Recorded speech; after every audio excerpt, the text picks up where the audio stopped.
Mesdames et...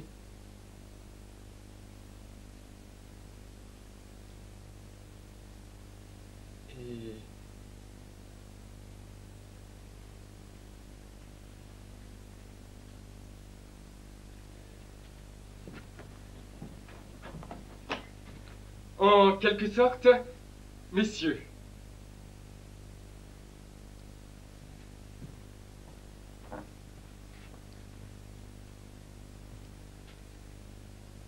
On a proposé à ma femme de me faire ici, dans un but de bienfaisance, une conférence quelconque.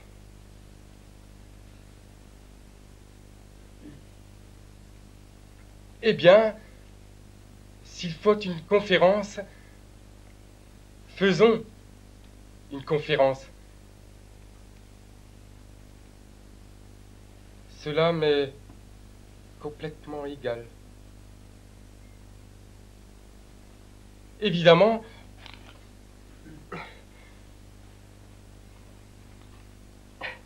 je ne suis pas professeur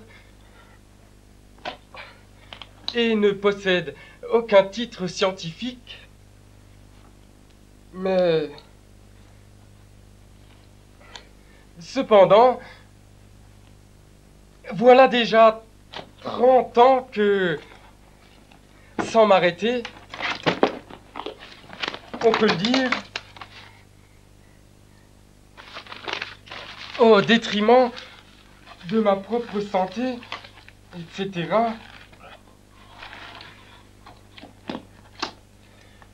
je travaille sur des questions de caractère strictement scientifique. Je réfléchis et parfois même, figurez-vous, j'écris ces articles scientifiques. C'est-à-dire pas tout à fait scientifiques, mais qui, passez-moi l'expression, ont une apparence scientifique. C'est ainsi que, ces jours-ci, j'ai écrit, entre autres, un article important sous le titre « Des méfaits de certains insectes ».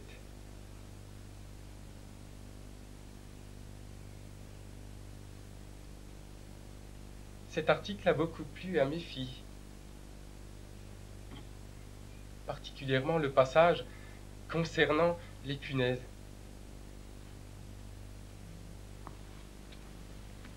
Chez nous, il y a des punaises jusque dans le piano à queue.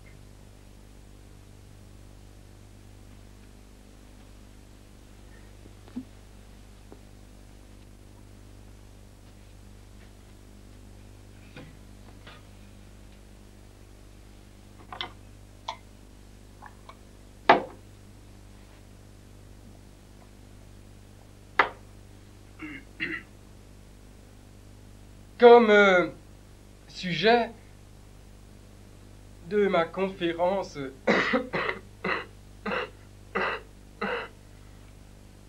d'aujourd'hui,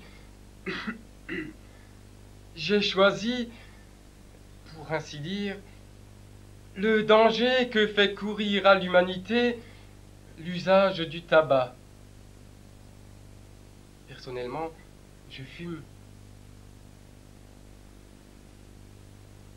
Mais ma femme m'a ordonné de parler aujourd'hui des méfaits du tabac, donc il n'y a pas à discuter. Puisqu'il faut parler du tabac, parlons du tabac. Cela m'est complètement égal.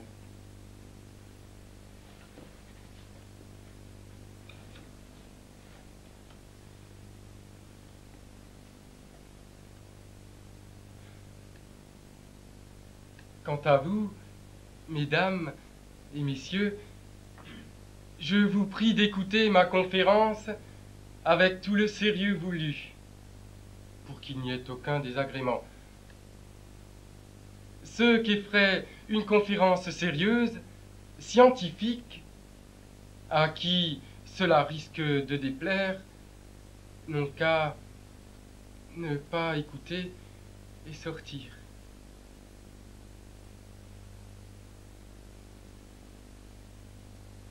Je réclame surtout l'attention de messieurs les médecins ici présents. Ils pourront trouver dans ma conférence nombre de renseignements utiles, car le tabac, en dehors de ses effets nuisibles, s'emploie aussi en médecine. Ainsi, par exemple, si l'on enferme une mouche dans une tabatière, elle crève.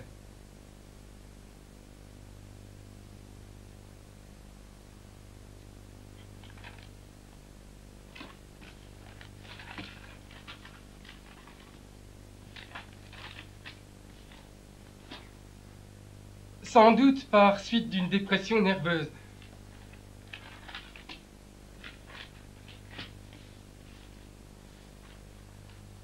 Le tabac est essentiellement une plante.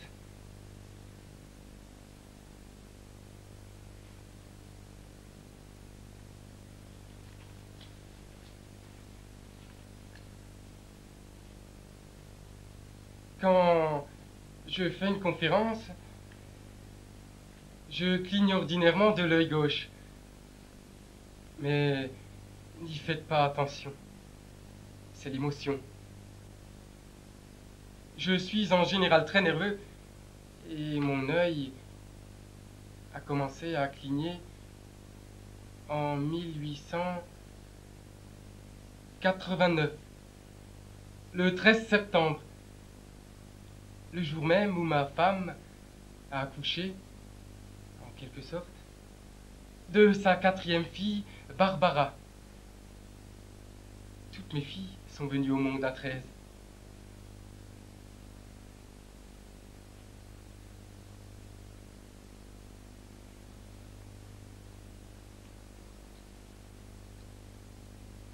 Mais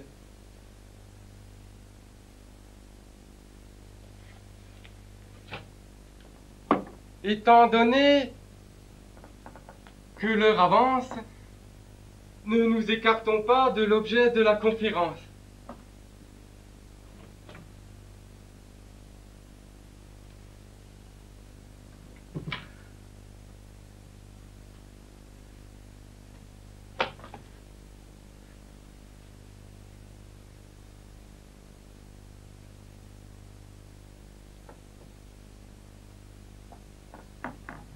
Il faut vous dire que ma femme tient une école de musique, qui est en même temps un pensionnat.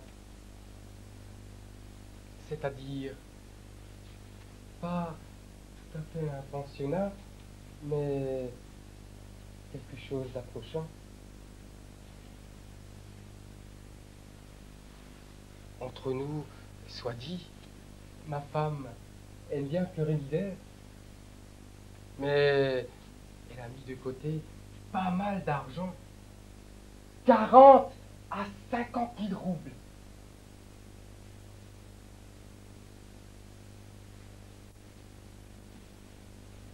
Quant à moi,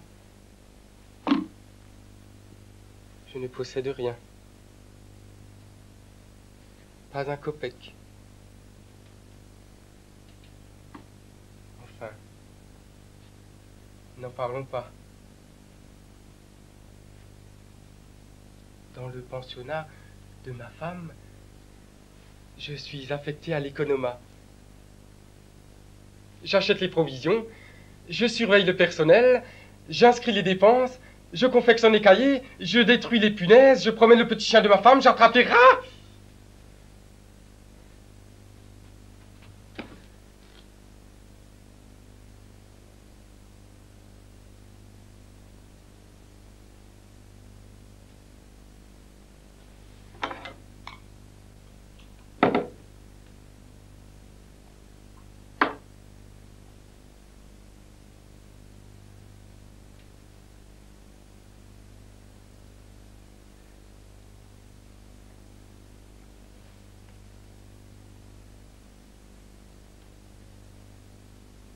soir, j'avais à remettre à la cuisinière de la farine et du beurre, car on se proposait de faire des crêpes. Bref, aujourd'hui, lorsque les crêpes étaient déjà prêtes, ma femme arrive à la cuisine pour annoncer que 3 pensionnaires ne mangeront pas de crêpes ayant mal à la gorge. Ainsi donc, nous avions quelques crêpes en trop.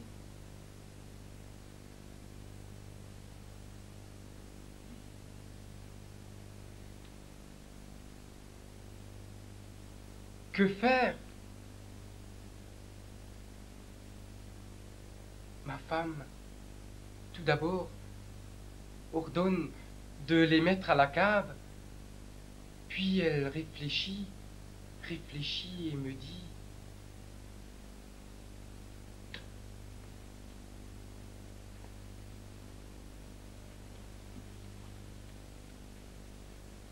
mangez toi-même ces crêpes, espèce d'épouvantail!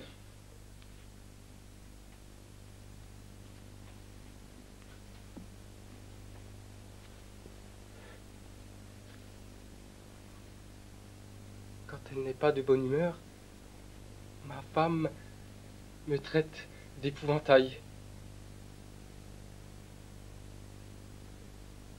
Ou bien d'aspic.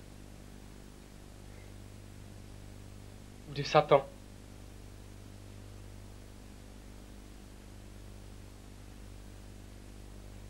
En quoi suis-je un Satan?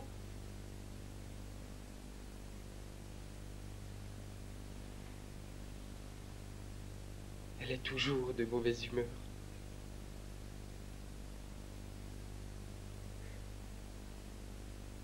Eh bien,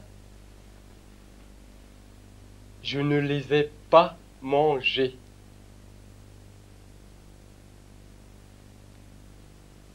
Je les ai avalés sans mâcher, tellement j'ai toujours faim. Hier, par exemple, elle ne m'a pas donné à dîner. Espèce d'épouvantail! Me dit-elle. À quoi bon te nourrir?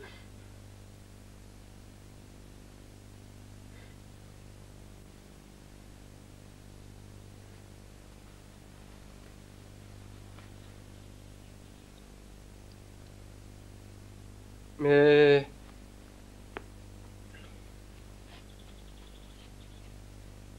nous bavardons, et nous nous écartons quelque peu du sujet. Poursuivons, voulez-vous?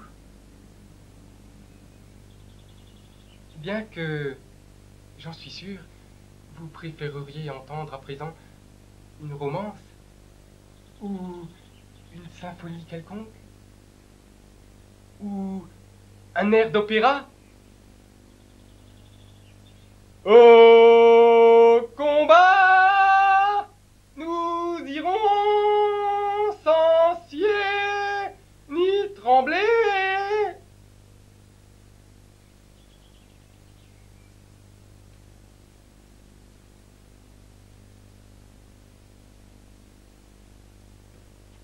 Je ne me rappelle plus d'où cela vient.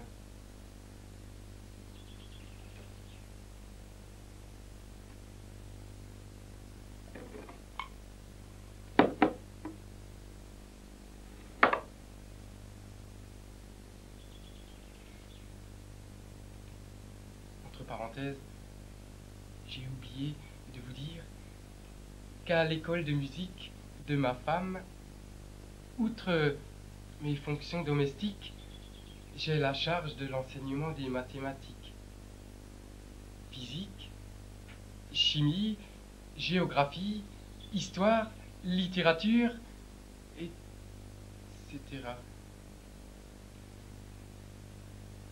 Pour la danse, le chant et le dessin, ma femme fait payer un supplément. Bien que ce soit moi également qui les enseigne. Notre école de musique se trouve dans l'impasse des 5 chiens au numéro 13. Voilà sans doute pourquoi je n'ai pas eu de chance dans la vie. Nous habitons au numéro 13. Mes filles aussi sont nées à 13. Et notre maison a 13 fenêtres.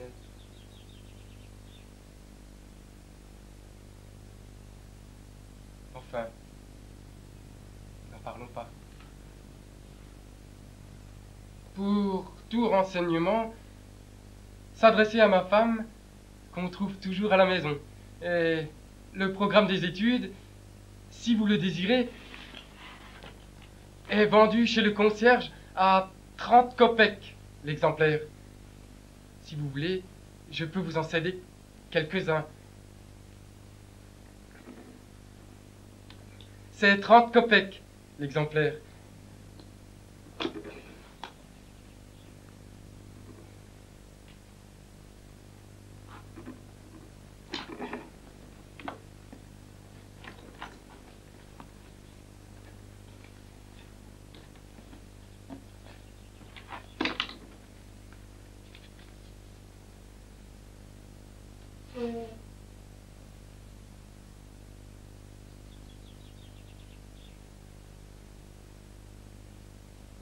Personne n'en veut?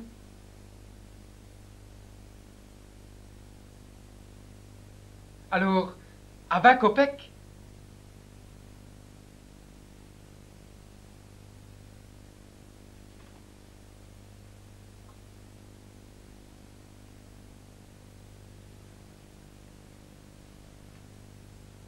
C'est dommage.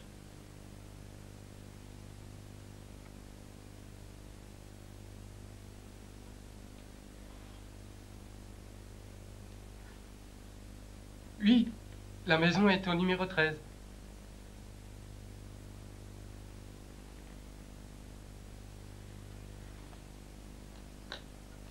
Rien ne me réussit.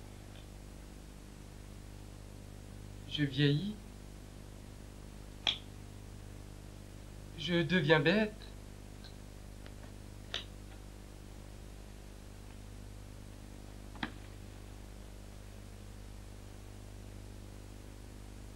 Ainsi, tenez, je fais ma conférence, j'ai l'air d'être gai, et pourtant, j'ai envie de hurler et m'envoler d'ici aux 500 diables. Et personne à qui me plaindre. J'en ai envie de pleurer.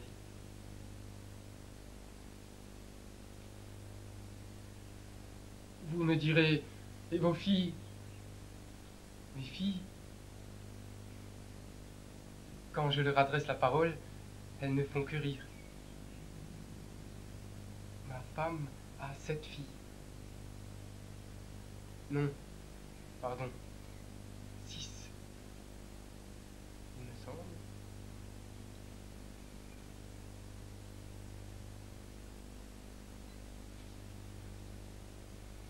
Sept. L'aînée, Anne, a 27 ans, la dernière 17.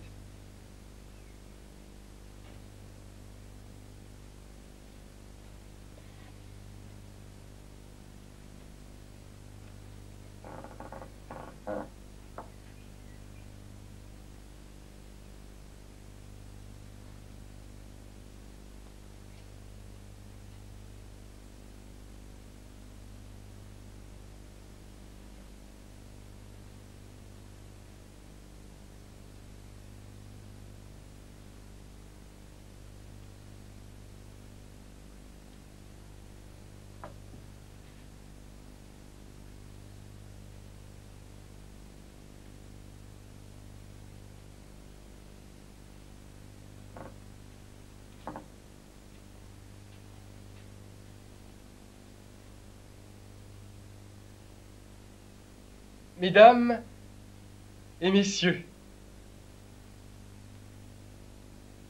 je suis un malheureux, un abruti, une nullité. Mais au fond, vous voyez devant vous le plus heureux des pères. Au fond, il doit en être ainsi et je n'ai pas le droit de me plaindre. Si vous saviez, il y a 30 ans que je vis avec ma femme.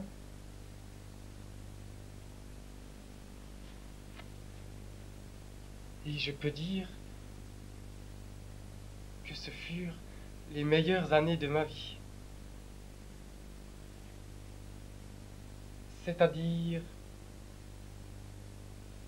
pas tout à fait les meilleures, mais comme cela en général. Bref, à proprement parler, elles sont passées comme un seul instant de bonheur.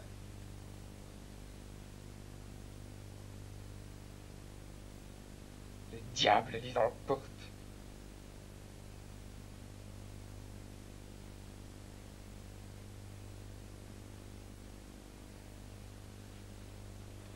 Il me semble, du reste, qu'elle n'est pas encore arrivée. Elle n'est pas là. On peut donc dire tout ce qu'on a sur le cœur.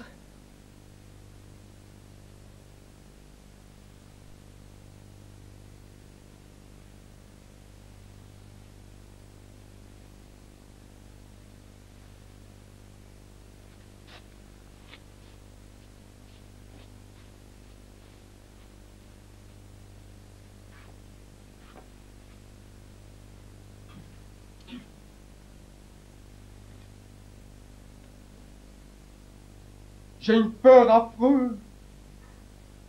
J'ai peur quand elle me regarde.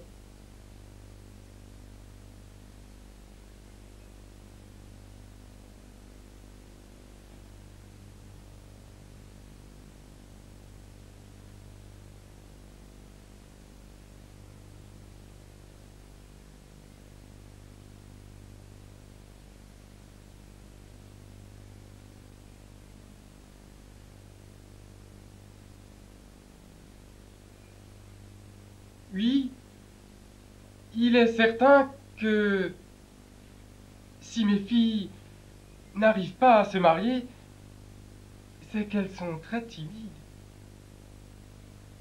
Et les hommes n'ont jamais l'occasion de les remarquer. Ma femme ne veut pas donner de soirée. Elle n'invite personne à dîner. C'est une dame très avare, hargneuse, méchante. C'est pourquoi personne ne vient chez nous. Mais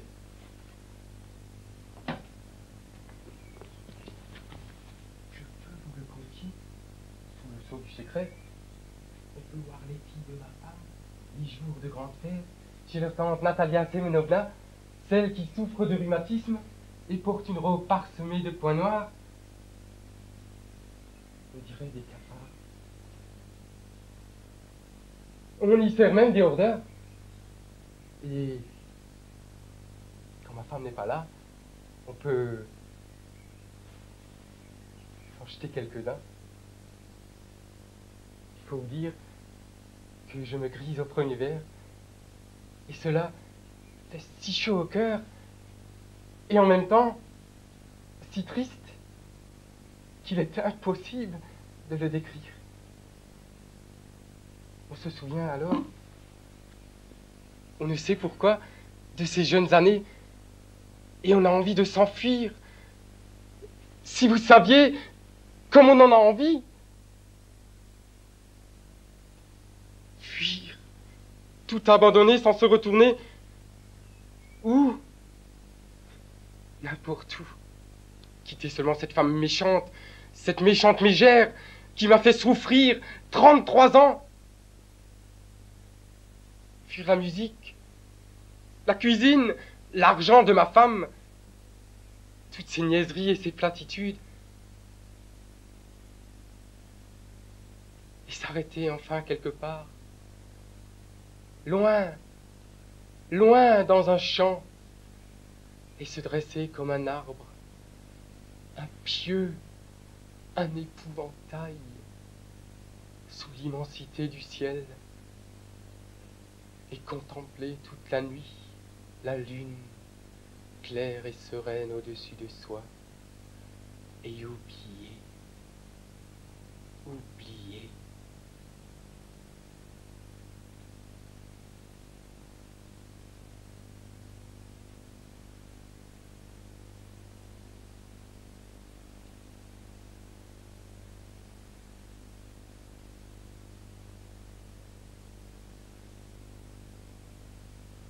Ah, comme je voudrais ne me souvenir de rien,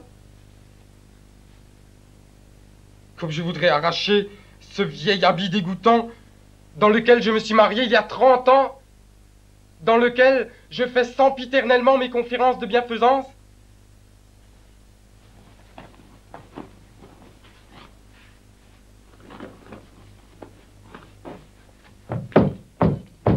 Voilà pour toi! Voilà pour toi!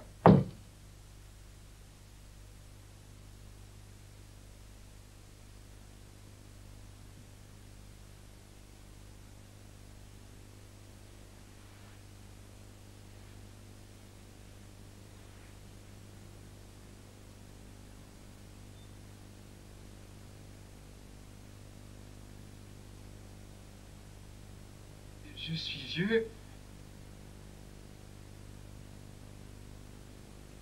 misérable, pitoyable, comme ce gilet, avec son dos usé et luisant.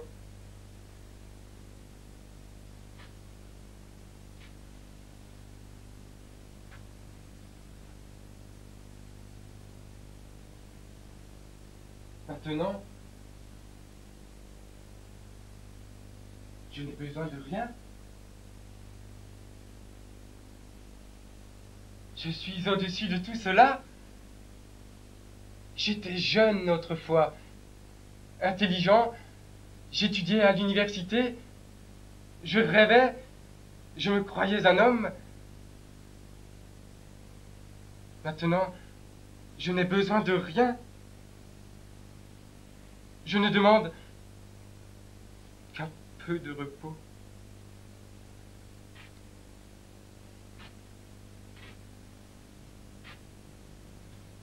Un peu de repos.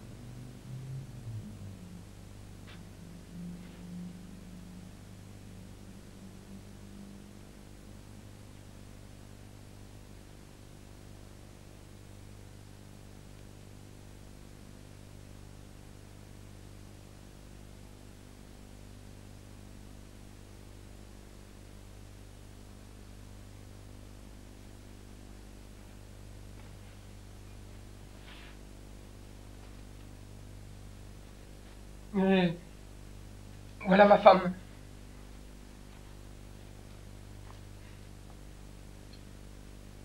L'heure est déjà passée. Si elle vous le demande, dites-lui, je vous en prie, que la conférence a bien eu lieu. Que l'épouvantail, c'est-à-dire moi, s'est tenu convenablement. Regarde par ici.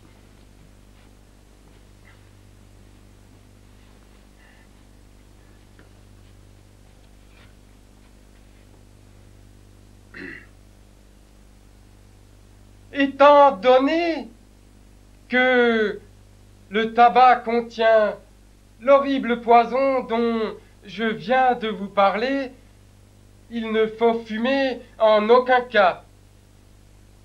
Je me permettrai ainsi d'espérer que ma conférence sur les méfaits du tabac n'aura pas été inutile. J'ai terminé. Dixi et Anemam Levavi.